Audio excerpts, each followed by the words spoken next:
जड़ी कौन सा खेल नीरज खेल रहा था। मेरी पत्नी शिखा की कविता मौसी रविवार की सुबह 11 बजे बिना किसी पूर्व सूचना के जब मेरे घर आई तब ऋतु भी वहीं थी। उन दोनों का परिचय कराते हुए मैं कुछ घबरा उठा था। 2 मिनट ऋतु से बातें करके जब वे पानी पीने के लिए रसोई की तरफ चली तो मैं भी उनके पीछे हो लिया। शिखा कहाँ गई है? उन्होंने शरारती अंदाज में सवाल किया तो मेरी घबराहट कुछ और बढ़ गई। वो मायके गई हुई है मौसी जी, मैंने अपनी आवाज को सामान्य रखते हुए जवाब दिया। रहने के लिए? हाँ मौसी जी। कब लौटेगी? अगले रविवार को। बालक, शिखा के पीछे ये कैसा चक्कर चला रहे हो? ये ऋतु कौन है? मौसी की झटके से कैसा भी खुराफाती सवाल पूछ लेने की आदत से मैं पहले से परिचित न होता तो जरूर हकला उठता, पर मुझे ऐसे किसी सवाल के पूछे जाने का अंदेशा था, इसलिए उनके जाल में नहीं फंसा था। मैंने बड़े संजीदा होकर जवाब दिया, मौसी जी, ये ऋतु शिखा की ही सहेली है। ये पड़ोस में रहती है और उसी से मिलने आई थी। आप उसके और मेरे बारे में कोई गलत बात न सोचें। मैं वफादार पतियों में से हूँ। वे तो सभी होते हैं जब तक पकड़े न जाएं। अपने मजाक पर जब मौसी खूब जोर से हंसी तो मैं भी उनका साथ देने को झेंपी सी हंसी हंस पड़ा। फ्रिज में से ठंडे पानी की बोतल निकालते हुए उन्होंने मुझे फिर से छेड़ा। बालक, तुम दोनों की शादी को मुश्किल से 3 महीने हुए हैं और तुमने उसे घर भेज रखा है। क्या तुम्हें मनचाही पत्नी नहीं मिली है? नहीं, ऐसी कोई बात नहीं है मौसी जी। शिखा को मैं बहुत प्यार करता हूँ। वही जिद करके मायके भाग जाती है। मेरा बस चले तो मैं उसे एक रात के लिए भी कहीं न छोड़ूं। मैंने अपनी आवाज को इतना भावुक बना लिया कि वे मेरी नीयत पर किसी तरह का शक कर ही न सके। देखो, अगर तुम दोनों के बीच कोई मनमुटाव पैदा हो गया है तो मुझे सब सच सच बता दो। मैं तुम्हारी प्रॉब्लम यूं चुटकी बजाकर हल कर दूंगी। उन्होंने बड़े स्टाइल से चुटकी बजाई। हमारे बीच प्यार की जड़ें बहुत मजबूत हैं। आप किसी तरह की फिक्र ना करो मौसी जी। मैंने ये जवाब दिया तो वे मुस्कुरा उठी। You are a good boy Neeraj. मेरी बातों का कभी बुरा नहीं मानना। क्या? उन्होंने आगे बढ़कर मुझे गले से लगाया और फिर पीने के लिए बोतल से गिलास में पानी डालने लगी। ड्राइंग रूम में लौटकर उन्होंने बिना कोई भूमिका बांधे ऋतु की मुस्कुराते हुए तारीफ कर डाली। ऋतु, तुम बहुत सुंदर हो। थैंक यू मौसी जी। ऋतु खुश हो गई। तुमने शादी करने के लिए कोई लड़का देख रखा है या मैं तुम्हारे लिए कोई अच्छा सा रिश्ता ढूंढ कर लाऊं? न कोई लड़का ढूंढ रखा है, न मैं अभी शादी करना चाहती हूँ मौसी जी। अरे, शादी करने में बहुत ज्यादा देर मत कर देना। शादी के बाद भी लड़की बहुत ऐश कर सकती है।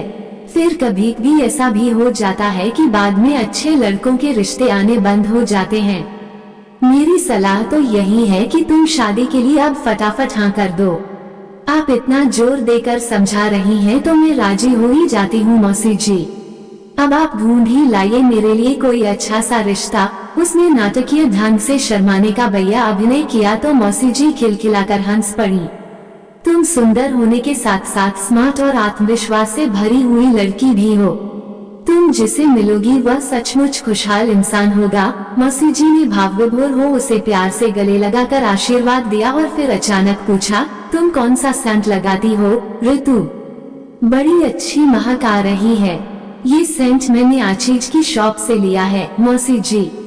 ज्यादा महंगा भी नहीं है। मैं भी यह सेंट जरूर खरीद कर लाऊंगी। आज तो नीरज और शिखा के साथ कहीं घूम आने की इच्छा लेकर मैं घर से निकली थी। अब मुझे ये साफ साफ बता दो कि तुम दोनों ने पहले से कहीं जाने का कोई प्रोग्राम तो नहीं बना रखा है? कोई प्रोग्राम नहीं है हमारा। मैं अब चलती हूँ। शिखा के आने पर फिर आऊंगी। ऋतु जाने को उठ खड़ी हुई। मैंने उसे रोकने की कोई कोशिश नहीं करी तो वो मौसी जी को नमस्ते कर अपने घर चली गई। उसके जाते ही मौसी जी ने मुझे फिर छेड़ा। मुझे ऐसा क्यों लग रहा है कि मैंने बिना बताए यहाँ आकर रंग में भंग डाल दिया है? मौसी जी, आप ही बस बेकार में मुझ पर शक किए जा रही हो। शिखा के सामने ऐसा कोई मजाक मत कर देना, नहीं तो वो बेकार ही मुझ पर शक करने लग जाएगी। मैं कुछ नाराज हो उठा था। तुम टेंशन मत लो, क्योंकि मेरी मजाक करने की आदत से वो भली भांति परिचित है। बालक, अच्छा, अब तुम मेरे साथ चलने के लिए जल्दी से तैयार हो जाओ। हमें जाना कहाँ है मौसी जी? मैं आज तुम्हारी मुलाकात बड़े खास इंसान से करवाने जा रही हूँ। वे रहस्यमय अंदाज में मुस्कुरा उठी थी। कौन है ये इंसान मौसी जी? क्या तुम्हें पता है कि मैंने तुम्हारे मौसाजी से दूसरी शादी करी है? आप मुझसे मजाक मत करो।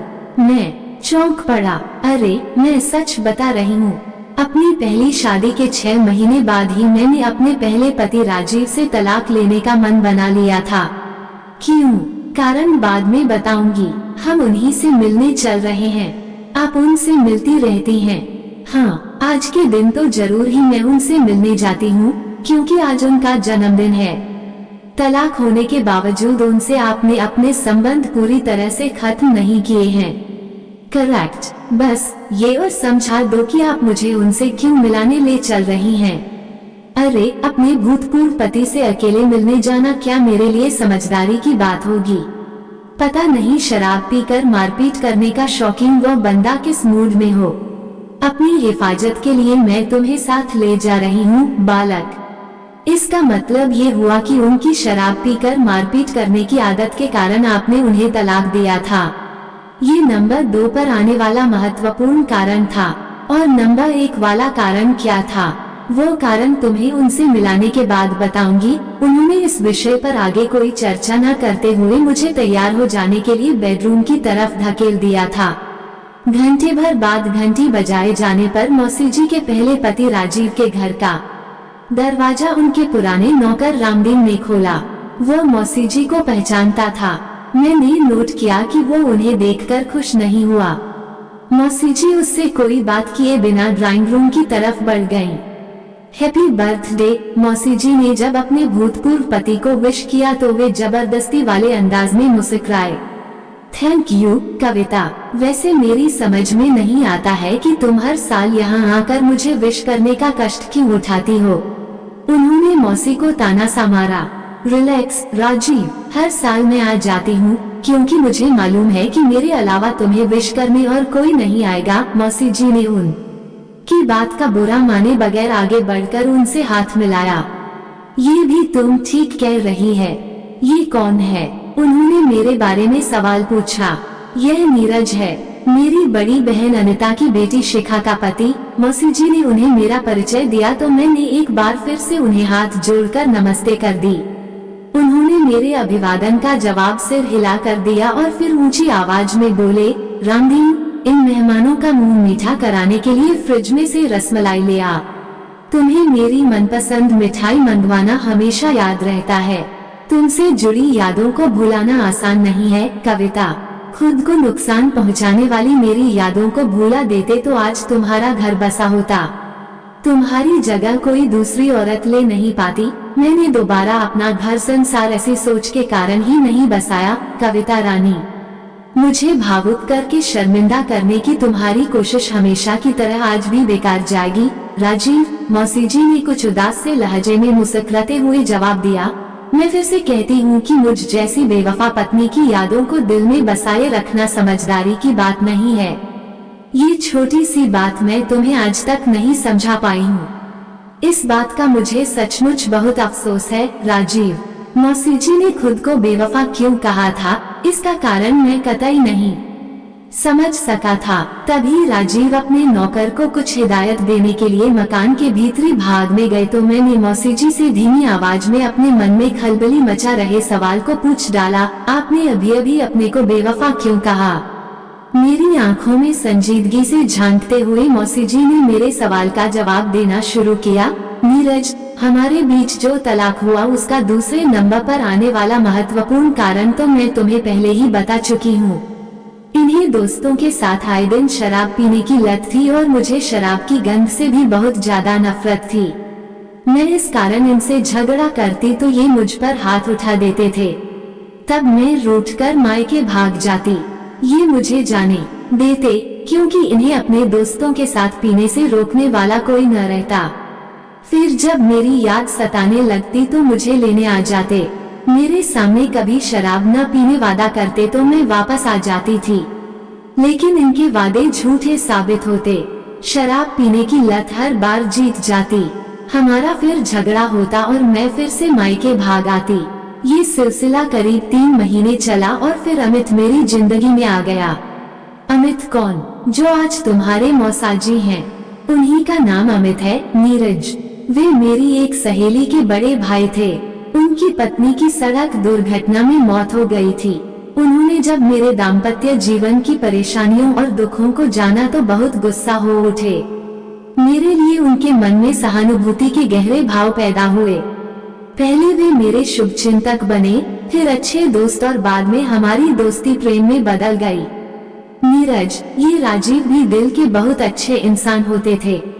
हमारे बीच प्यार का रिश्ता भी मजबूत था, लेकिन इन्होंने शराब पीने की सुविधा पाने को मुझे मायके भाग जाने की छूट देकर बहुत बड़ी गलती करी थी।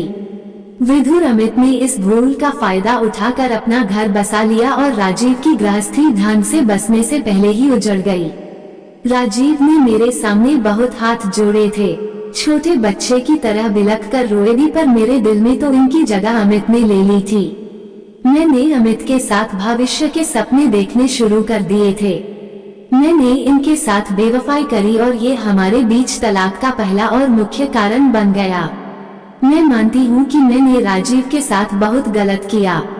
अब तक भी मैं अपने मन में बसे अपराधबोध से मुक्त नहीं हो पाई हूँ और इसी कारण तलाक हो जाने के बावजूद इनकी खोजखबर लेने आती रहती हूँ।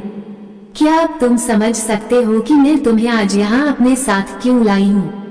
क्यों?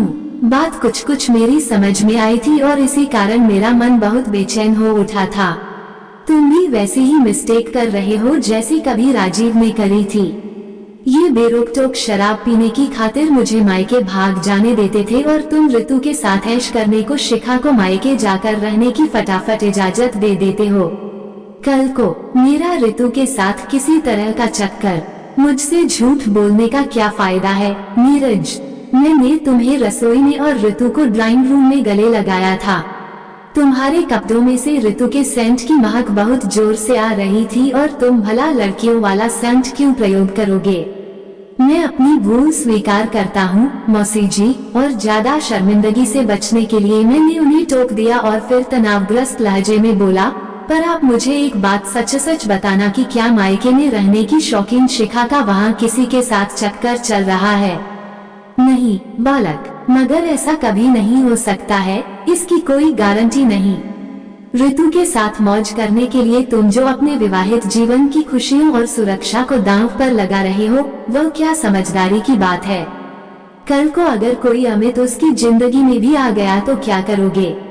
मैं ऐसा कभी नहीं होने दूंगा। मैं उत्तेजित हो उठा।